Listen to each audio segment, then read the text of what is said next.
Shalom, selamat pagi. Bagaimana kabarnya Bapak Ibu Saudara jemaat yang dikasihi Tuhan? Ada sukacita? Tetap sehat dan semangat? Amin, puji nama Tuhan. Bersyukur pada Tuhan kita boleh saat ini beribadah bersama-sama dengan keluarga di rumah masing-masing dalam ibadah hari Minggu di minggu pertama di bulan Mei dengan tema yang baru. Mari sejenak kita akan tundukkan kepala, kita akan saat teduh masuk dalam ibadah hadirat Tuhan. Siapakah yang akan memisahkan kita dari kasih Kristus? Penindasan atau kesesakan, atau penganiayaan, atau kelaparan atau ketelanjangan, atau bahaya atau pedang? Seperti ada tertulis, oleh karena Engkau kami ada dalam bahaya maut sepanjang hari. Kami telah dianggap sebagai domba-domba sembelihan. Tetapi dalam semuanya itu kita lebih daripada orang-orang yang menang oleh Dia yang telah mengasihi kita.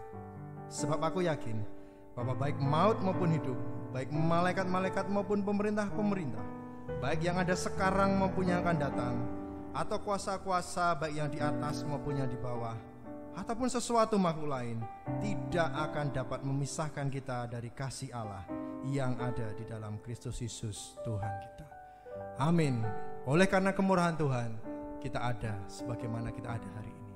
Mari kita awali ibadah kita dengan memuji, menyembah Tuhan kita. Oleh karena kemurahan Tuhan.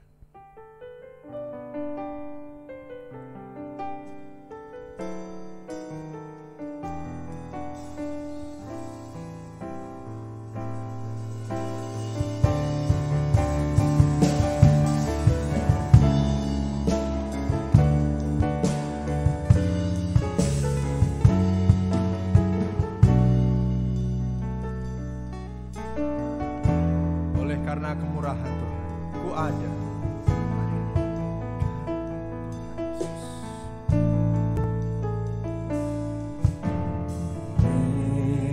Karena kemurahan Tuhan, ku ada sampai hari ini. Oleh karena kebaikan Tuhan, janji-Mu terjadi bagiku. Mari sembah. Ku sembah Kau Tuhan, ku mengangkat tanganku. Selamanya Kau hebat bagiku. Ku sembah Kau Tuhan, ku mengangkat wajah-Mu. Selamanya Kau hebat bagiku. Ku sembah Kau Tuhan, ku mengangkat tanganku. Selamanya Kau ajaib bagiku.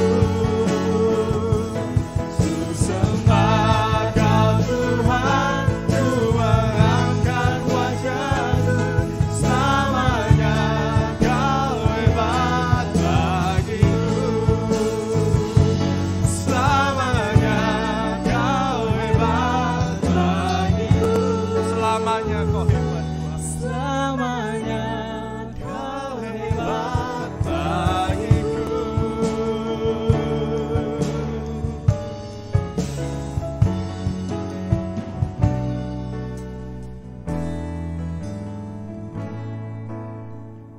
Mari kita berdoa kepada Tuhan. Bapa kami yang ada di surga, selamat pagi ya Tuhan. Bapa yang rahmani, yang kami kenal dalam nama Tuhan kami Yesus Kristus. Tuhan, di tengah situasi kondisi saat ini kami mengucap syukur Tuhan. Di tengah kesederhanaan dan penuh keterbatasan kami, Engkau masih memberikan kami kesempatan, memberikan kami waktu, memberikan kami tenaga untuk bisa beribadah walaupun di rumah kami masing-masing. Kami percaya Tuhan, di mana 2-3 orang berkumpul dan menyembah Engkau, Engkau ada di situ dan berkenan atas ibadah kami.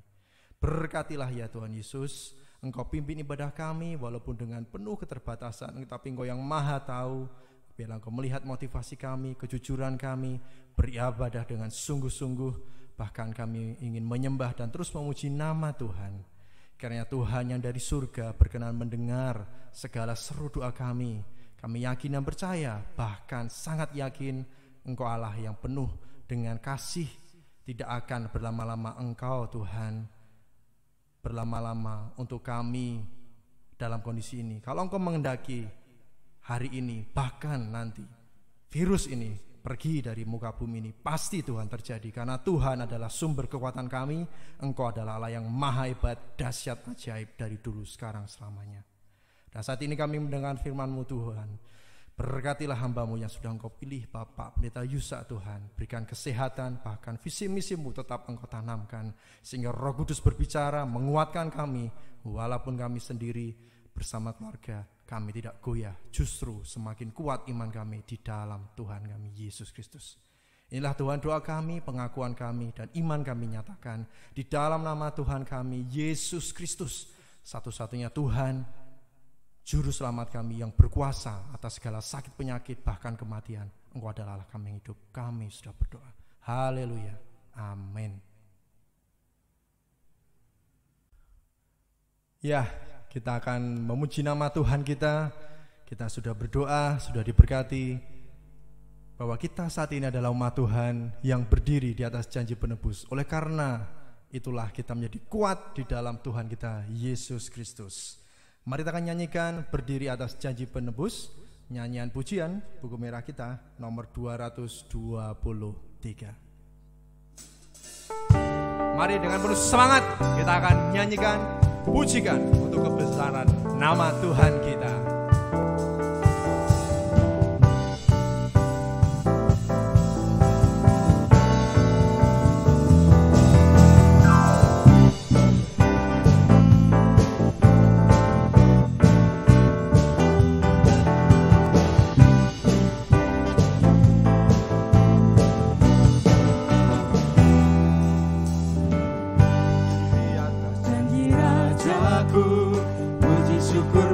Kristusku seru, sepanjang abad berkembang nyanyianku, yakin akan janji penebus. Ku berdiri atas janji Tuhan Yesus. Ku berdiri atas janji penebus.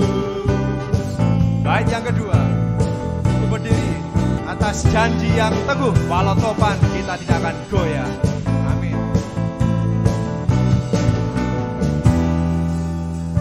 Ku berdiri atas janji yang teguh, walau topan timbang ragu berteduh.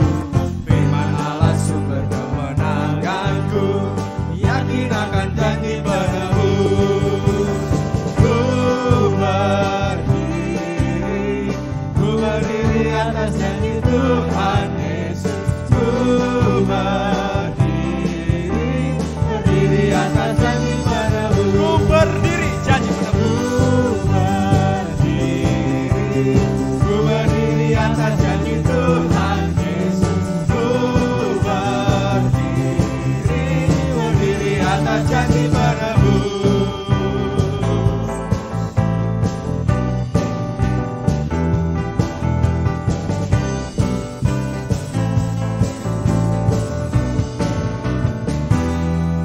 Amin. Kita berdiri atas janji penebus. Jemaat yang dikasihi Tuhan, saat ini kita tidak sadar memasuki bulan yang baru. Tema baru saat ini yaitu adalah kita adalah umat pemenang, atau aku adalah umat pemenang. Mari kita akan bacakan tema kita bulan hari ini 2 kali.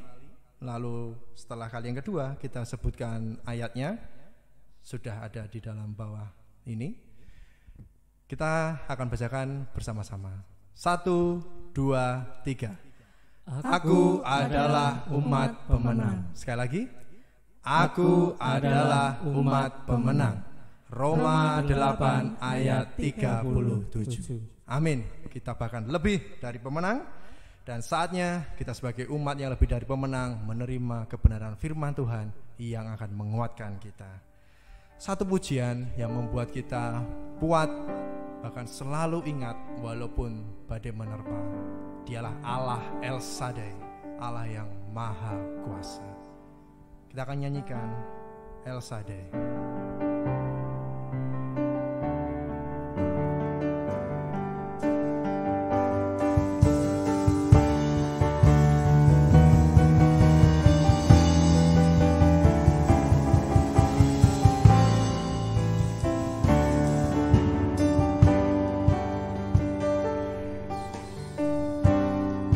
Tak usah ku takut, tak usah ku takut.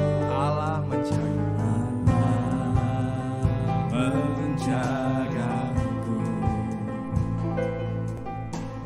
Tak usah ku bimbang, Yesus pelihara.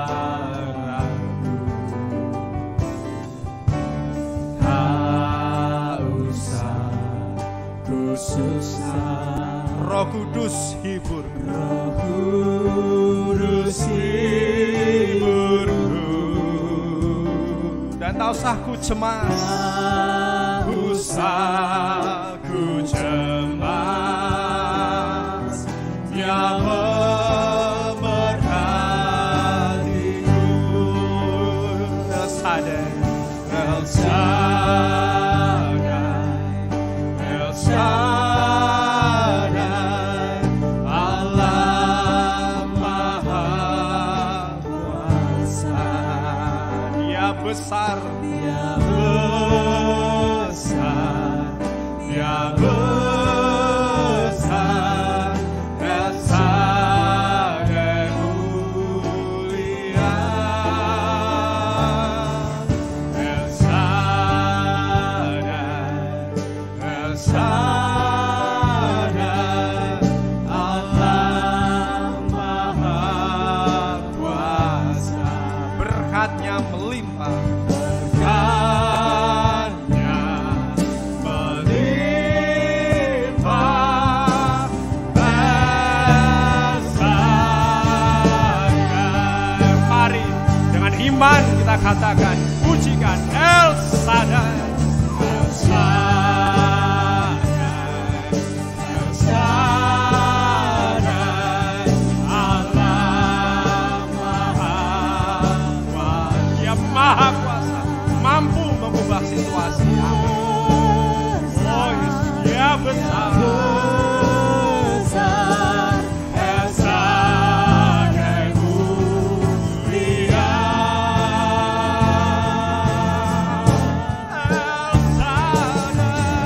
Shaddai, El Shaddai, Allah Maha Kuasa. Berkatnya melimpah, besarkan.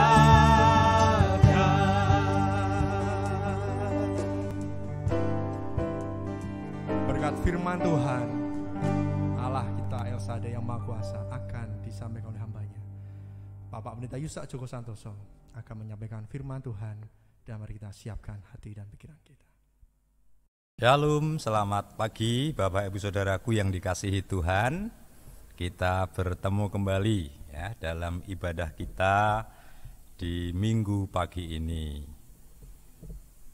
Kita memang masih beribadah di rumah kita masing-masing. Kita tetap bersyukur karena ibadah di rumah yang kita kerjakan dengan tulus, dengan serius juga akan memuliakan Tuhan dan menjadi berkat. Amin. Nah, setelah kita hampir 1 bulan kemarin kita ibadah di rumah, saya ada beberapa pengalaman ya. Misalnya beberapa di antara kelompok-kelompok itu mengirimkan foto di rumah-rumah yang beribadah. Ya, ada yang foto, ada yang video, dan saya coba mengikuti Lalu saya berpikir, wah ternyata sekarang banyak yang bisa masuk TV. Nah, jadi saudara jangan takut, jangan istilahnya grogi bahwa saudara sekarang bisa masuk TV. Ya, buktinya yaitu kalau saudara ibadah di rumah lalu disyuting, kemudian dikirim ke Pak Pendeta, dilaporkan, itu saya bisa melihat ada di antara saudara yang ternyata masuk TV.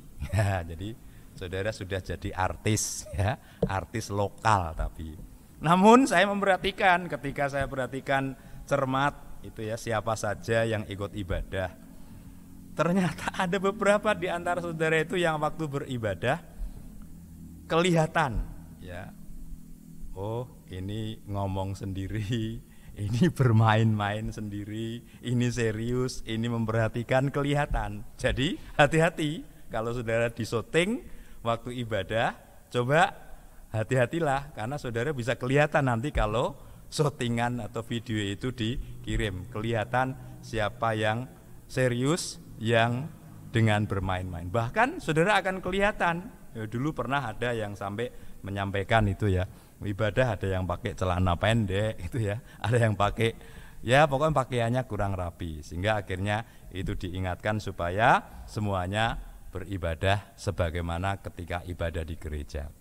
Tapi puji Tuhan, apapun yang ada, semua sudah mengikuti ibadah. Walaupun memang ada di antara teman-teman kita yang mungkin ya belum bisa kejangkau dalam ibadah online ini karena keterbatasan. Memang harus dimaklumi, dan kita dari gereja lewat panitia akan mengupayakan mulai hari ini dan selanjutnya kita ingin supaya semua jemaat tetap bisa ikut beribadah walaupun dengan cara online. Mungkin pembina, ketua, teman-teman bisa mencoba mengingatkan, mengajak, bergabung sehingga semuanya nanti bisa tertolong untuk bisa ikut ibadah ya. Tapi sekali lagi, apapun kita tetap bersyukur. Amin. Nah, Bapak Ibu Saudara, khotbah pagi ini akan saya beri judul mengalami pertolongan Tuhan di tengah-tengah masa sulit ya. Jadi kita masih bicara soal kesulitan, karena faktanya saudara dan saya sampai hari ini masih ada dalam situasi kondisi yang sulit berkenaan dengan COVID-19 atau mewabahnya virus corona ini ya. Semua masih mengalami yang namanya kesulitan. Oleh sebab itu sangat tepat kalau kita masih terus belajar merenungkan berkenaan dengan tema ini. Dan hari ini tema atau judul khotbahnya adalah mengalami pertolongan Tuhan di tengah kesulitan. Kita buka dalam kitab Injil Yohanes ya, yang membawa Alkitab, mari buka Injil Yohanes. Yohanes pasal 9 ayat 1 sampai 11 ya. Yohanes pasal 9 ayat 1 sampai 11. Saya ingin membaca untuk saudara ya. Waktu Yesus sedang lewat, ia melihat seorang yang buta sejak lahirnya. Murid-muridnya bertanya kepadanya, "Rabi, siapakah yang berbuat dosa, orang ini sendiri atau orang tuanya, sehingga ia dilahirkan buta?" Jawab Yesus, "Bukan dia dan bukan juga orang tuanya, tetapi karena pekerjaan-pekerjaan Allah harus dinyatakan di dalam dia." Selanjutnya saudara nanti bisa membaca. Bapak Ibu dan saudara, mari kita coba bersama-sama menemukan kebenaran yang bisa memberkati saudara dan saya. Bagaimana kita bisa mengalami pertolongan Tuhan di tengah-tengah kesulitan atau di tengah-tengah situasi kondisi yang sulit seperti sekarang ini.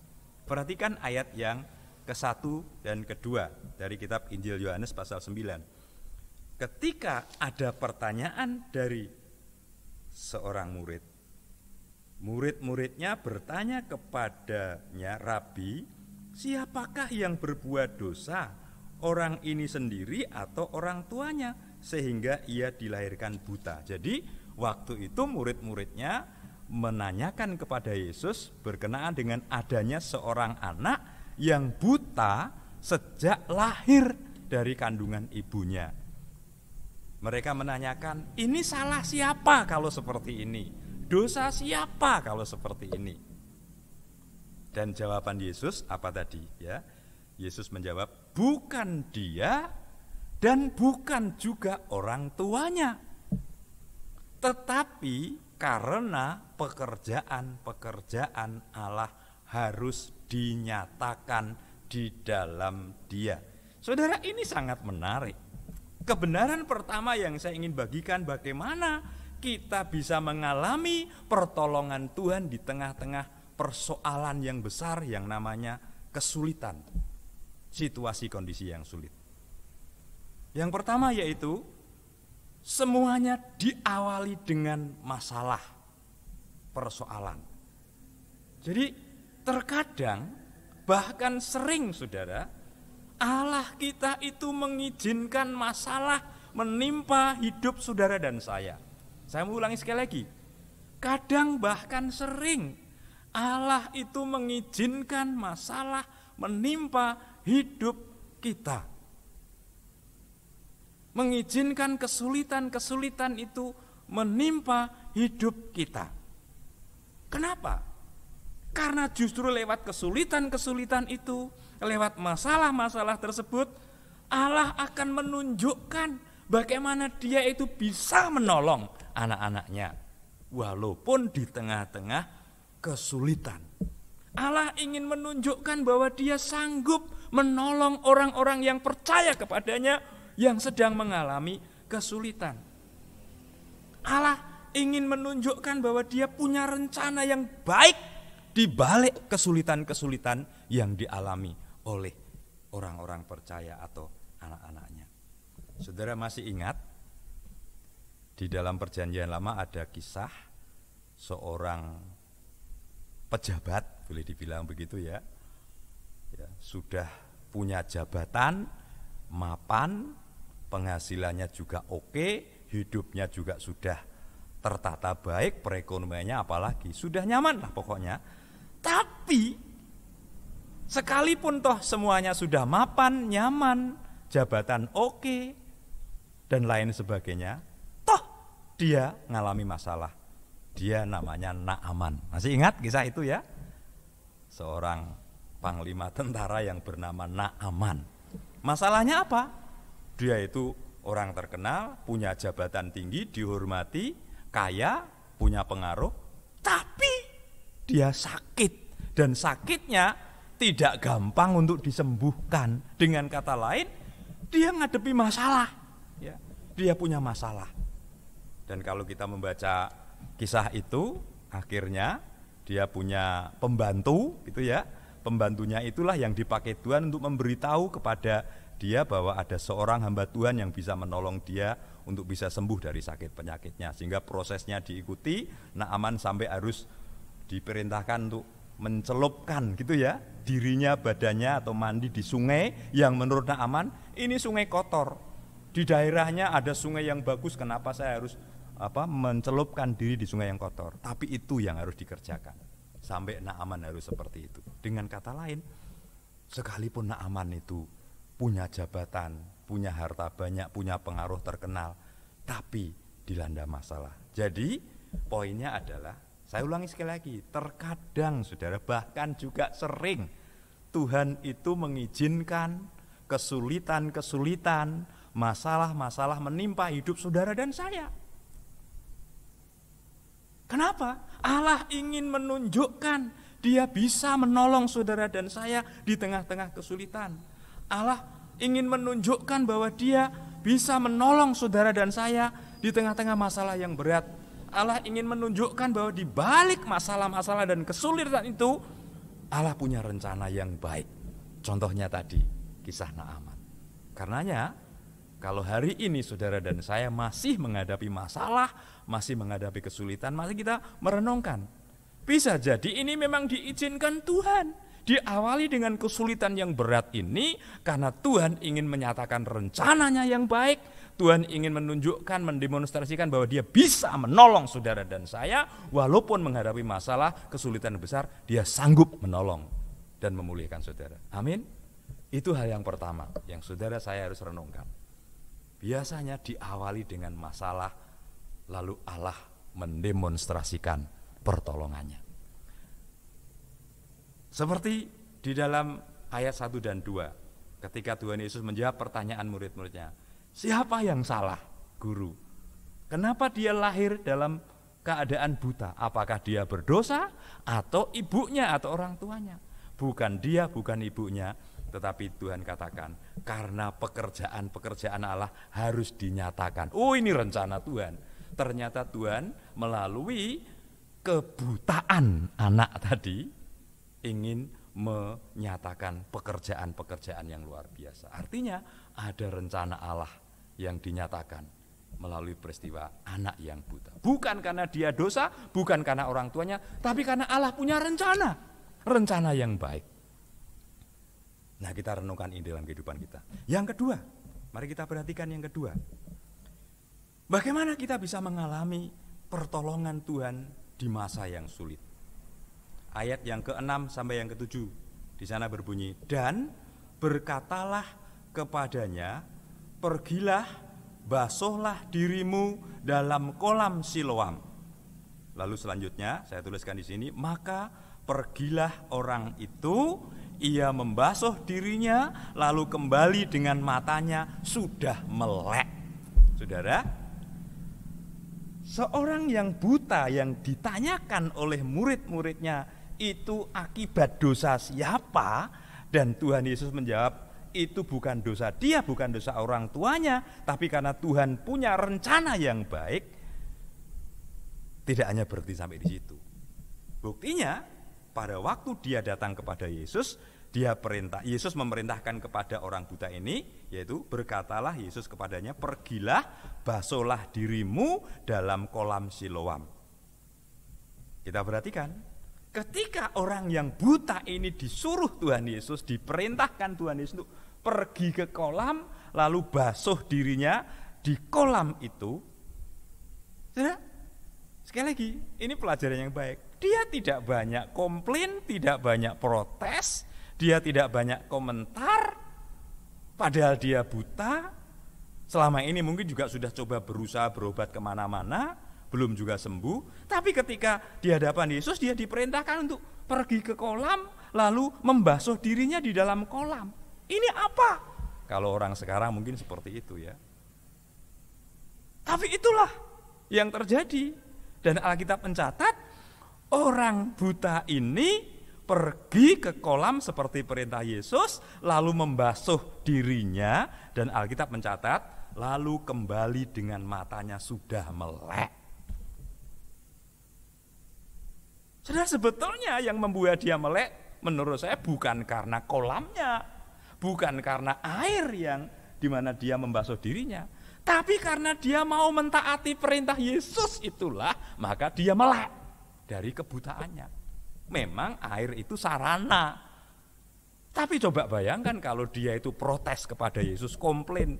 Orang buta kok suruh masuk di kolam. Apalagi kalau misalnya resor renang ya. Akan tambah protes lagi. Tuhan, saya enggak bisa renang. Suruh masuk di kolam nanti kelelep. Mau membunuh saya. Ya, mungkin seperti itu protesnya. Tapi orang buta ini tidak banyak ngomong, saudara. Ketika mendengar perkataan Yesus, perintah Yesus, pergilah, basuhlah dirimu dalam kolam, dia lakukan itu dalam kondisi masih buta, saudara.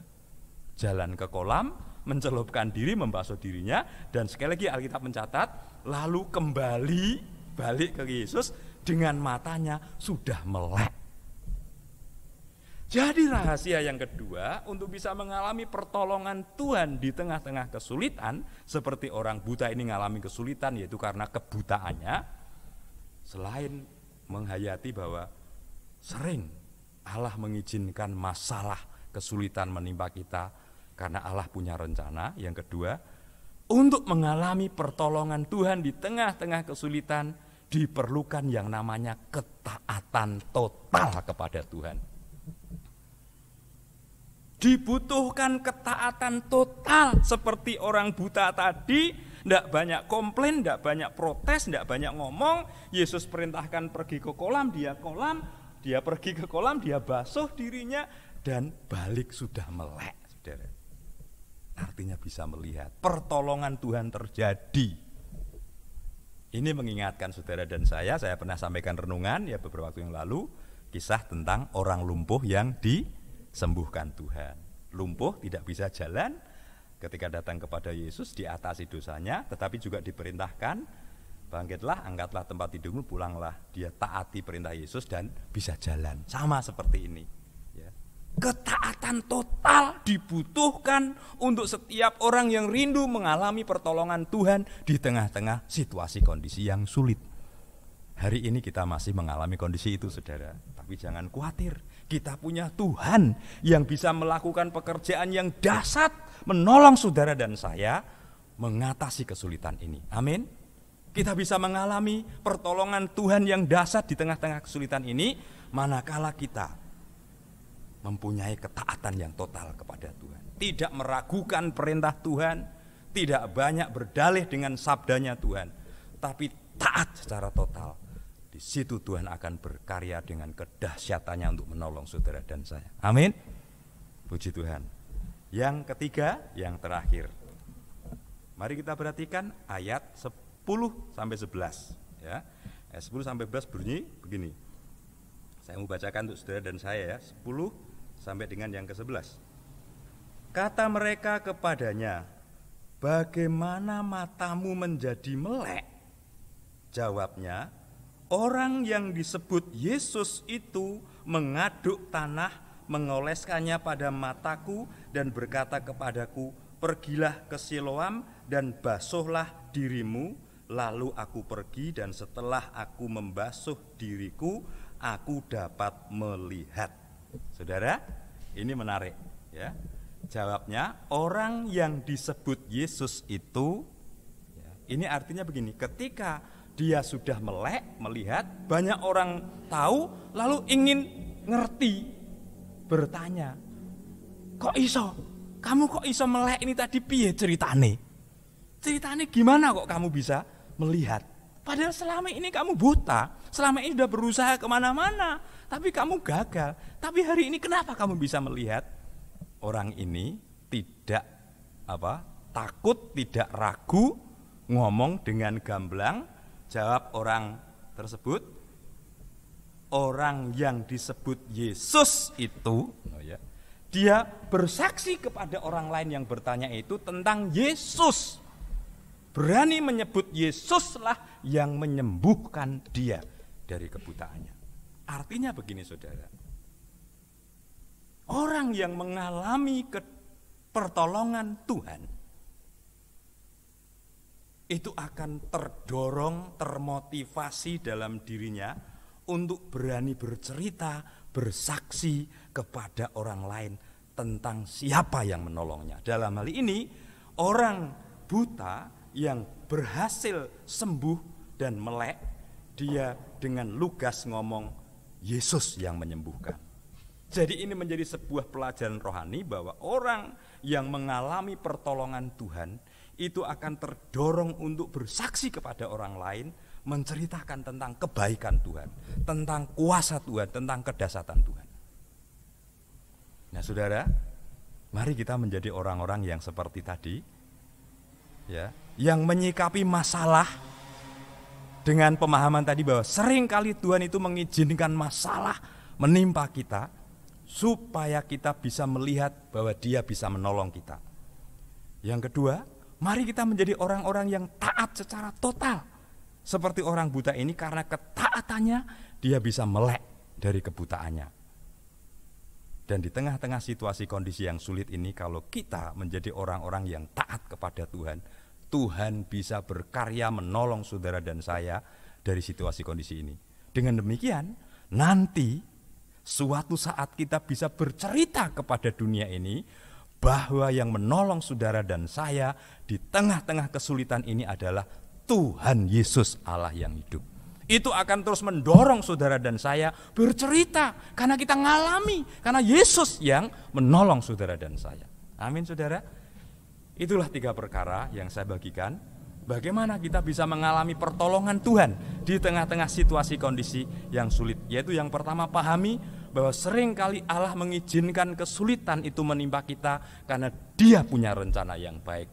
Yang kedua, rahasianya untuk mengalami pertolongan Tuhan dibutuhkan ketaatan total kepada perintah Yesus. Yang ketiga, kalau kita sudah mengalami pertolongan Tuhan, harusnya kita terdorong, termotivasi untuk menceritakan kebaikan Tuhan itu kepada sebanyak mungkin orang, supaya orang lain ngerti siapa yang menolong saudara dan saya, yaitu Tuhan kita Yesus Kristus. Tuhan memberkati semuanya. Mari berdoa. Terima kasih Tuhan, Engkau sudah kembali memberkati kami di minggu pertama bulan Mei ini. Bagaimana kami boleh dan bisa mengalami pertolongan Tuhan di tengah-tengah situasi kondisi yang sulit ini. Ketika kami memahami bahwa seringkali Tuhan mengizinkan kesulitan terjadi menimpa kami karena Tuhan punya rencana yang baik, karena Tuhan ingin menunjukkan bahwa Tuhan bisa berkarya menolong kami walaupun dalam keadaan sulit. Bahkan kami bisa mengalami pertolongan Tuhan di tengah-tengah kesulitan ketika kami sungguh-sungguh mau taat secara total kepada perintah Tuhan. Dan kami bersyukur ketika kami boleh mengalami pertolongan Tuhan, itu akan mendorong kami untuk bercerita tentang kebaikan Tuhan kepada sebanyak mungkin orang, supaya orang lain juga diberkati. Bahwa Yesuslah yang menolong kami, bahwa Yesuslah Allah yang hidup, juru selamat kami, sehingga mereka juga diberkati dengan kesaksian kami. Biarlah kebenaran firman-Mu hari ini akan menolong setiap kami untuk menjalani kehidupan sebagai umat penang, sehingga kami boleh sungguh-sungguh membuktikan bahwa kami memang pemenang karena Tuhan Yesus telah menolong kami dan memberikan kemenangan itu. Terima kasih Tuhan. Kami mendoakan seluruh jemaat-Mu dalam segenap pergumulan mereka masing-masing. Kiranya Engkau yang menolong mereka, dan biarlah Roh Kudus-Mu memampukan mereka untuk menjadi jemaat yang bisa menyikapi masalah kesulitan ini dengan sikap yang benar. Roh Kudus-Mu menolong mereka untuk menjadi jemaat yang mau taat secara total. Bahkan Roh Kudus yang menolong mereka untuk menjadi jemaat yang terus terdorong menyaksikan kebaikan Tuhan, kuasa Tuhan kepada sebanyak mungkin orang, sehingga banyak orang diberkati.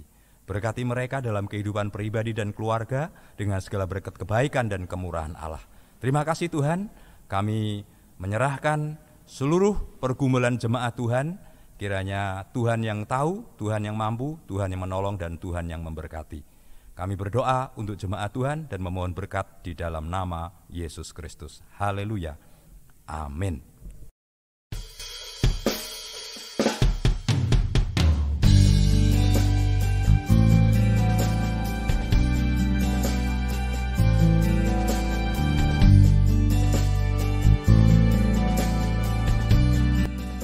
Jemaat yang dikasihi Tuhan, kita akan mengakhiri ibadah pagi ini masih dengan hati yang penuh syukur.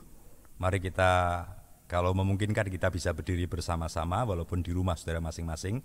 Saya ingin memohon berkat Tuhan untuk saudara sekalian. Kita berdoa. Bapa di surga, terima kasih untuk ibadah kami hari ini. Walaupun masih di tengah-tengah situasi kondisi yang sulit, bahkan juga masih dengan keterbatasan kami. Kami tetap bersyukur karena semuanya tidak mempengaruhi Tuhan untuk memberkati kami. Terima kasih Tuhan. Dan biarlah berkat yang kami terima hari ini akan sungguh-sungguh menguatkan iman jemaat-Mu, mendewasakan kerohanian mereka. Sehingga semakin hari segenap jemaat-Mu boleh menjadi semakin menyenangkan Tuhan, karena kehidupannya bertumbuh semakin menyerupai Kristus. Berkati mereka, pribadi dan keluarga, dengan segala pergumulan, kerinduan, termasuk kegiatan hidup yang hendak dijalani hari ini, supaya dengan berkat-berkat Tuhan di dalam nama Yesus, mereka boleh mendapatkan yang terbaik yang berasal daripada Tuhan, mengalami kemudahan, kelancaran, keberuntungan, keberhasilan, bahkan juga kesembuhan dan kemenangan. Terima kasih Bapak, terima kasih. Kami juga menyerahkan persembahan kami, kiranya Tuhan sucikan supaya seluruh persembahan yang kami beri hari ini boleh menjadi persembahan yang layak dan berkenan di hadirat Tuhan, sehingga layak dipakai untuk mendukung pekerjaan Tuhan. Terima kasih Bapa. Sidang jemaat yang dikasihi Tuhan, kita akhiri ibadah untuk melanjutkan aktivitas kita masing-masing, dan terimalah berkat-Nya. Kiranya berkat damai sejahtera, kasih karunia, kemurahan dan kebaikan Tuhan di dalam Yesus Kristus terus dicurahkan dalam hidup dan kehidupanmu, bahkan terus menyertai dan mewarnai serta menghiasi langkah-langkah perjalanan dan kehidupanmu melalui dan di dalam persekutuan penghiburan Tuhan Roh Kudus dari saat pagi ini sampai Maranatha, Yesus datang kali yang kedua. Dalam nama Yesus Kristus, hamba mohon berkat dan berdoa mengakhiri ibadah pagi ini. Haleluya. Amin.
aktivitas di rumah masing-masing.